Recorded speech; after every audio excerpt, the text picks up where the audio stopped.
Hey y'all, Melissa here at Twin Oaks Family Farm. Turning the camera around real quick because I'm taking this opportunity to show you something that you gotta watch for if you're raising meat birds. We're raising Cornish cross meat chickens. So here's a flock of birds, 427 birds that are about 32 days old, fixing to be 426 if we don't help this guy with a rescue. So I'm gonna turn him over and then I'm gonna tell you what was going on here. Okay. All right, there we go.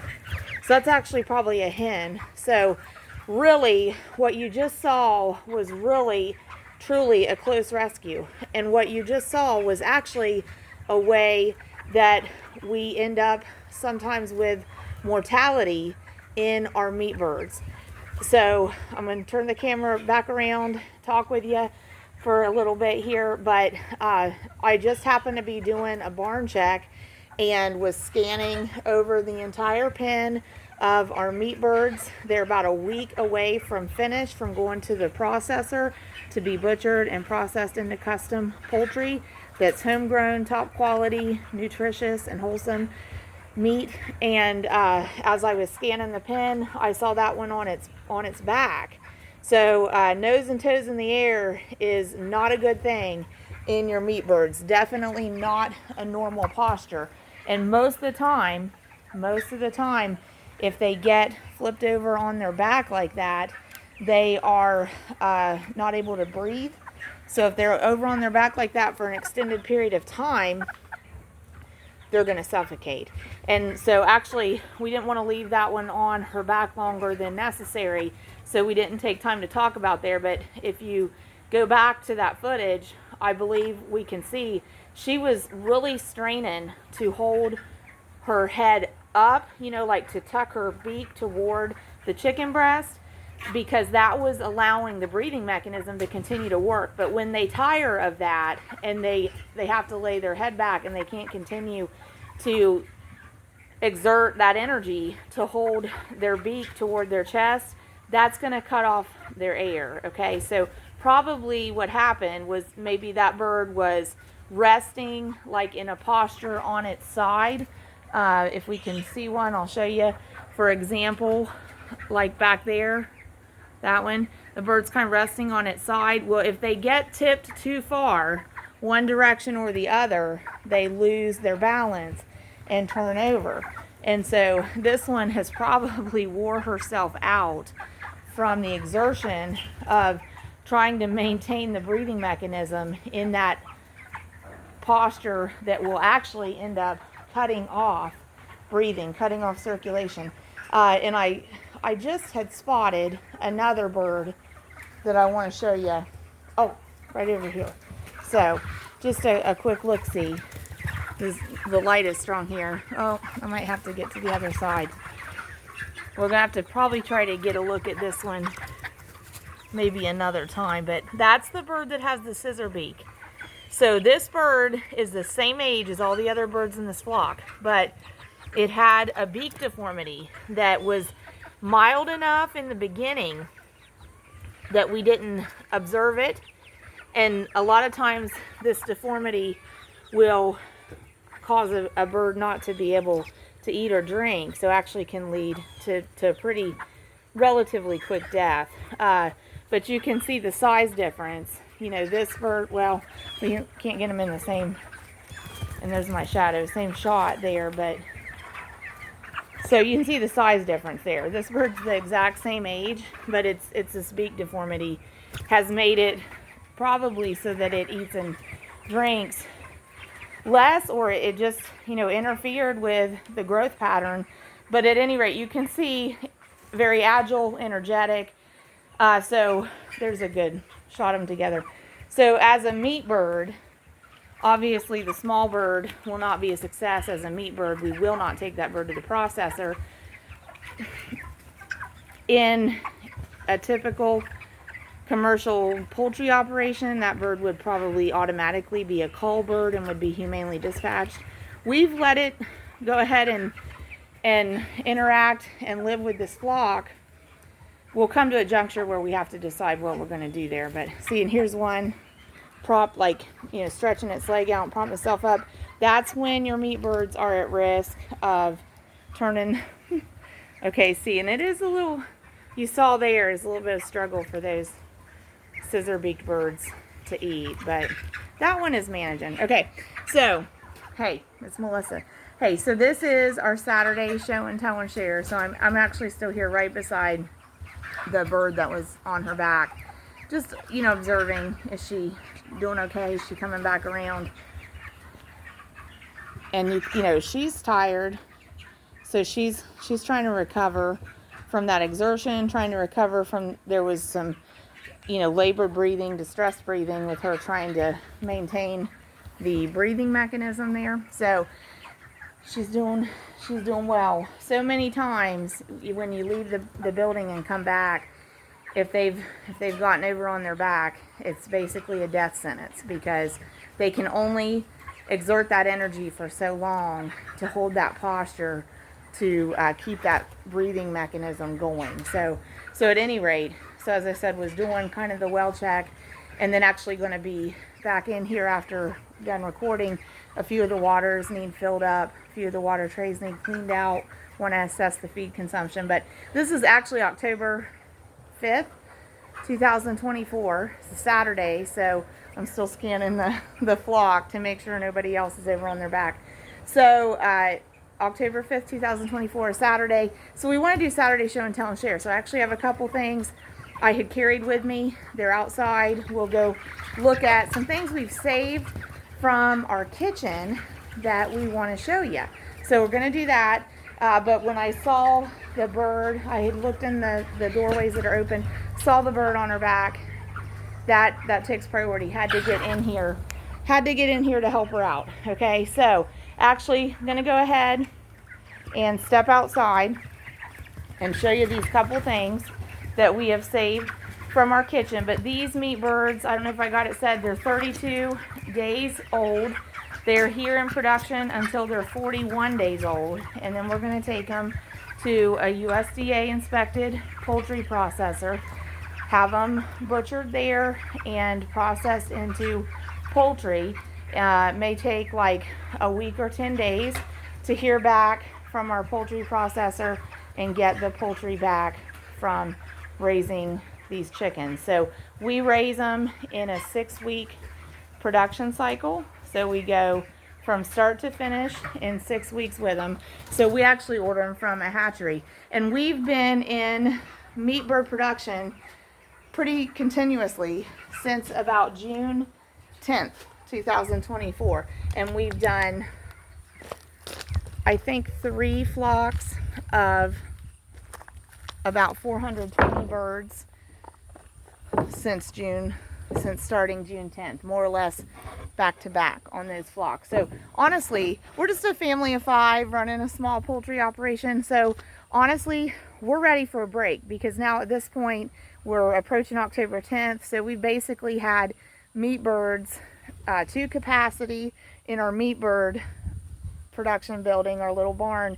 We've basically had it filled to capacity and been in production continuously since June 10th. And so even though household of 5, you know, we all have jobs away from home.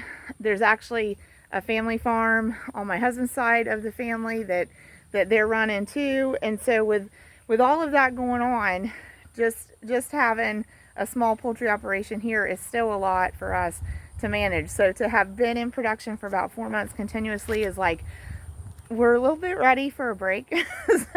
But we do have these birds go out October 14th, 2024. And then we do have one more flock starting sometime late October, ending, I think, December 4th, 2024. Ending the first week of December 2024. It'll only be about 125 birds, and that will actually totally conclude our meat bird production for 2024. So a couple things I want to show you. This wasn't where I intended to do this, but like I said, I was visually scanning the barn there, so this is where I ended up. But want to show you a couple things we've kept from the kitchen. So I'm going to actually turn the camera around so I can know what I'm seeing in the frame here.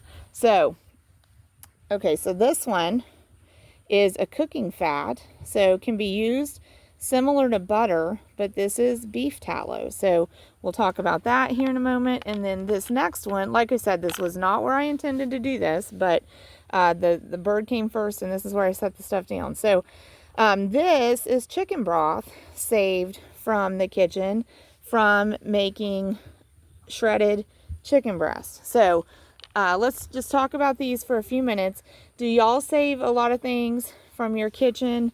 Do you like to try to use it all up, wear it all out, and stretch it as far as it'll go? Does anybody remember the movie? Has James Garner and Sally Field in it.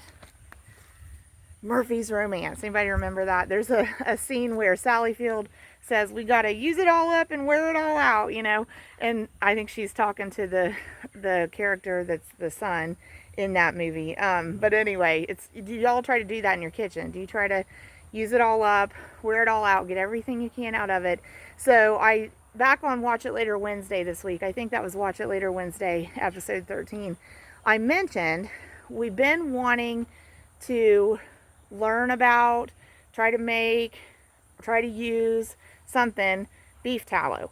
I've read and learned that it's a good cooking fat, can be used like butter, and that it comes from beef. And I really, honestly, had sort of resigned myself to thinking, well, to try it, we're probably going to have to buy it, because most of the beef that we make is ground beef.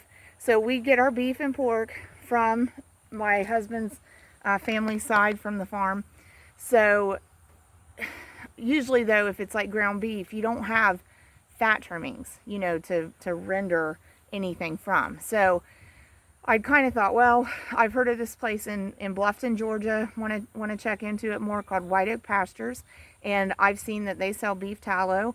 So I kind of resigned myself to, like, I'm just gonna have to go buy it. But I mentioned in that Watch It Later Wednesday, last weekend we had made a brisket. Well, there was some fat trimmings to come off that brisket, probably about this thick, so maybe almost an inch thick fat trimmings, and fairly long,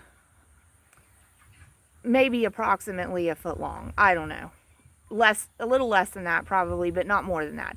So, you know, not really a lot of fat to work with, but we were contemplating, what do we do with it? Do we just pitch it? And we both were like, well, we've heard of beef tallow, and I said, well, why can't we do that with this? You know, what can we do with it? So we took that beef fat trimming off the brisket, and this is what we ended up making from it by rendering it over low heat for an extended period of time. And so it just, you know, looks pure white, and it sets up pretty firm. So it's kind of firm. You got to, you know, kind of dig into it if you want to use it. We've used it to be the cooking fat for fresh, like, diced potatoes that we've done in the skillet on the stovetop. So it worked great for that. And it just the same way, like, you use bacon grease and it lends like a bacon flavor to what you're cooking it in. When we used the beef tallow, it lended like that beef smell and scent and taste into those fries. So, like, when they were making fries on the stovetop out of potatoes, and when I walked into the house, you could smell like the beef smell first. And so it was really good.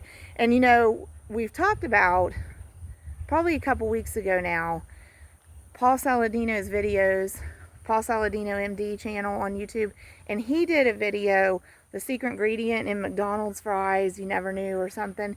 You can kind of go back and look it up, or you can look up his channel and you can probably just search that and find it pretty quick. But I think he said way back when, years ago, McDonald's fries originally were cooked in only beef tallow, and now they're cooked in like a bunch of seed oils. And I think they put a little bit of beef tallow in there to try to, like, replicate some of that flavor into it and incorporate some of that flavor, but it's not the same. But the beef tallow is pretty cool. So who would want to cook with that? If you're interested in cooking with things that aren't ultra processed, if you're interested in a really natural product, the beef tallow would be a great thing to use.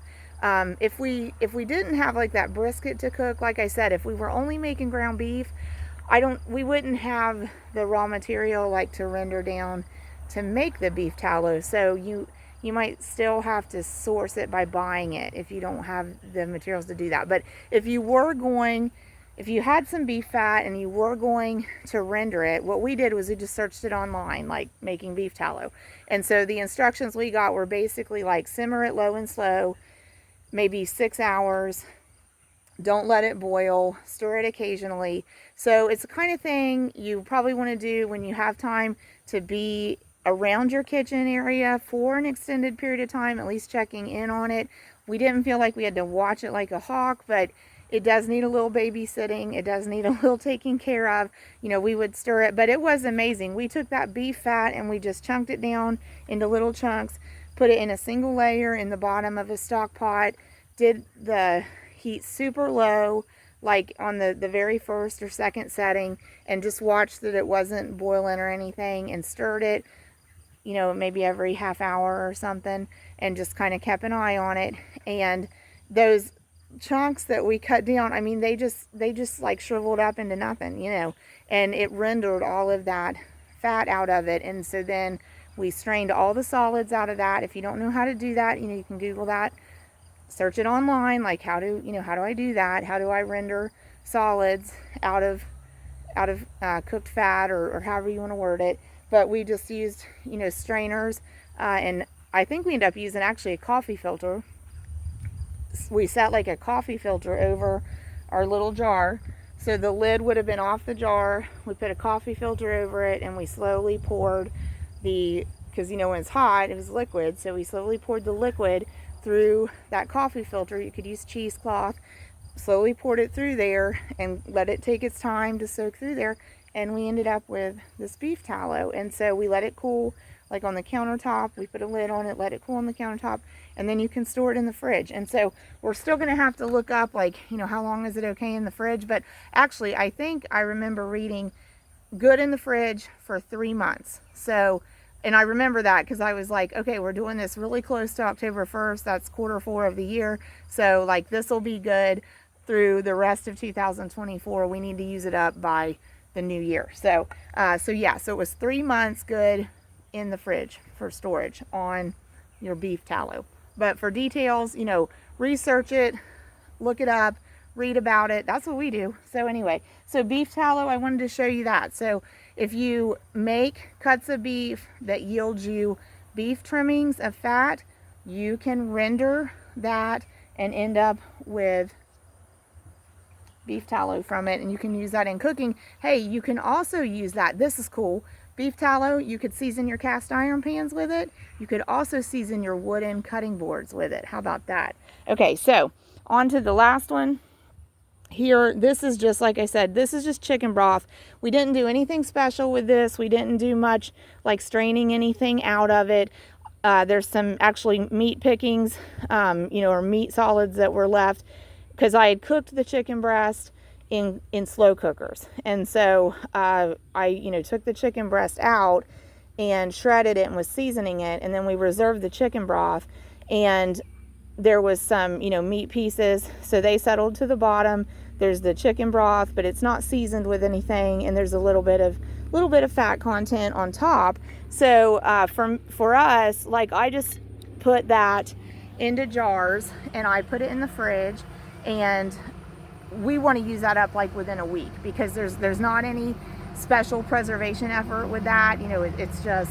It was just made from chicken in the crock pot and poured into a jar and put into the fridge to keep it cold for storage. So like, I might use that for like a base for a soup, something that I'm going to add some meats, vegetables, seasonings into.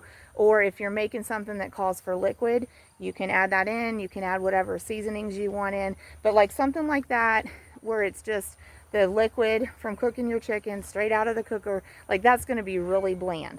So if you want it to be something really flavorful, you got to like kind of take the next step with it, and maybe cook the carcass of the chicken and the bones of the chicken, if you have those, down with veggies and herbs, a little bit of apple cider vinegar, but like with just the broth that came from the chicken breast, you know, we'll just use that for cooking liquid. We can season it up and get some flavor infused into it, but we'll definitely use it within a week. But hey, that was, you know, we actually have 2-quart jars like that because we did about 35 pounds of shredded chicken breast. So before we wrap up, I'll tell you what that was for. But we ended up with 2 quarts of that liquid that we had reserved out of that and not put back into the shredded chicken for moisture, for cooking moisture. So we have 2 quarts of that. So like I said, we just, you know, we have it in the fridge. We want to use it within about a week, and we'll just use it for any kind of cooking liquid. Hey guys, I don't know if y'all can hear trucks coming in. There's our youngest son, white truck. It just come in, and then our middle son come in the green truck over there. So those are both Dodges. The closer one is an 03. The furthest one is I don't know, I think it's a 91. Y'all remember this truck? 98. While we're here, I'll show you something on these trucks. So this one's bumper is off. I'll show you where it went, okay? And then I'll show you another truck. So the bumper that was on that one, which was an upgrade, not original to it, they took off of it and put on this truck. So, and then the green one, the dark green one over there is the 91, so a first gen Dodge. So it's needing a little bit of TLC and some kind of repair maintenance, but they're waiting on parts to come in on it. And then this one, I think this one's a 92. So this is the bumper that come off of this one. I don't know what they're going to do with it. So at any rate, so we'll walk over here and take a last look at the chickens and wrap this thing up. But Saturday show and tell and share. Thanks for joining us. Haven't been able to actually watch too many YouTube videos really this week. I've had a lot of work to do this week. So as we wrap up here, something to show you on the meat birds at the end. See how they're avoiding where the direct sun is? So we're gonna close these doors and give them relief from the direct sun. They don't want to be in the direct sun. So we'll be in here taking care of birds, but was gonna end on the note, as I said, haven't been watching too much YouTube. I do really like those channels that I mentioned to you pretty much on a weekly basis. If you enjoy backyard chicken flocks, you know, you want to check out Chimma's Chicken Coop, you want to check out Clucking Around, you want to check out Mother Clucker's Chicken Farm. Really cool channels. If you enjoy ranch life and farm life, you want to check out Farmer Always up in Canada, and you want to check out Hymus Family Farm here in the United States of America. If you enjoy bluegrass music, you want to check out John Hicks Picks, John Hicks Banjo, I think is what its handle is. So fun channels. And then I have been, when I can watch, I have been watching a little bit of the Paul Saladino MD, but and I watch Dave Ramsey and his daughter videos of theirs. But do want to say before we go out, please continue to send up prayers for the folks that were impacted by Hurricane Helene, especially the fallout in North Carolina and East Tennessee from that storm. It just is heartbreaking. It's been really heavy on my heart all week long. And then the other thing that was heavy on my heart all week long, like you have these folks, you know, dealing with a massive storm and destruction and death all around them, and facing, you know, how do we rebuild? Where do we go from here? And then we had this drama playing out in the United States on the East Coast and the Gulf Coast with the longshoremen and the port strike. And I think that's coming to resolution. There was a little bit of time where the port workers were on strike, but they're back to their job duties, and all that drama going on and all that turmoil going on. You know, it just is burdensome, you know, to know all of that's going on and people are suffering through all these things. But I always think in those situations, like, we have to really steel ourselves to just be the positive, to not dwell on the negative. We know it's there, but to pray over it, to offer it up as suffering and ask for there to be purpose in that suffering that's redemptive and that's productive, and to try to continue to seek the positive, and in fact to be the positive in the world. And even if we're just impacting one person at a time, or impacting our very own household, if we're impacting it positively and cultivating peace, we are doing something productive and positive in the world. So just want to put that out there. But please continue to pray for those in North Carolina and East Tennessee that experienced that terrible turn of events from Hurricane Helene, and anyone impacted by Hurricane Helene, and we pray for the best outcome possible, for sure. So thanks for joining us for Saturday Show and Tell and Share. We sure appreciate you here on our channel, Twin Oaks Farm Poultry. Have to tell you, as we're closing, this week had a development. We were trying to put some farm stuff back on some other social media platforms and interact with some other platforms, and we with the meta platforms, my profiles are officially canceled. So cancel culture is a real thing, and I guess I am officially now countercultural, because you don't get much more countercultural than being canceled by Facebook. So but anyway, but we're going to continue to be here on YouTube. And as far as our little farm business, we try to use direct person to person, reaching out to people to let them know we're here. But wherever you are, there's local farmers, ranchers, and producers there too. We hope you'll seek them out. We hope you'll support them. Eat real food, source it as close to home as you possibly can, or produce it yourself. And please do support farmers local, wherever local is for you. God bless y'all. Have a great weekend.